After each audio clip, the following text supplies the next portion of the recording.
Let's look at where our brains are when we're making these off the string strokes. So one of the things that can often happen is we assume that they're actually a totally different stroke to the regular bow stroke, and we try moving our brain to a different part of the arm, most commonly into the wrist and into the fingers.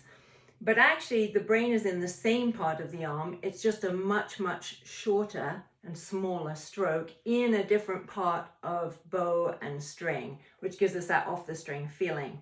So let's just take a look. If my arm is doing our entire bow stroke, then I'm really moving from the forearm, just like when we walk normally. So here's my regular bow stroke. If I make it smaller, it's still from here, but what happens is as it gets smaller, the smaller fulcrums become more visible in their response to that.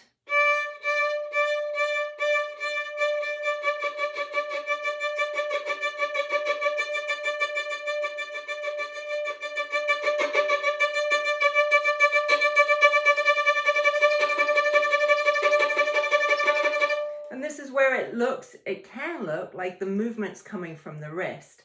But what we end up when the movement comes from the wrist is that really important basic finger hand forearm alignment just goes out of the window and we're out of control.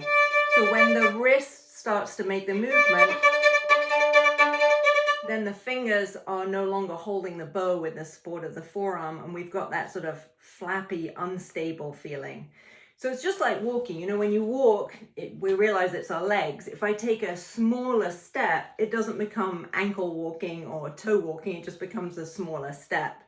So that fundamental bow stroke from the forearm is exactly the same when we're going smaller. And these smaller fulcrums become more visible as it gets smaller because they're filtering that movement, but they aren't going to become the engine for that movement.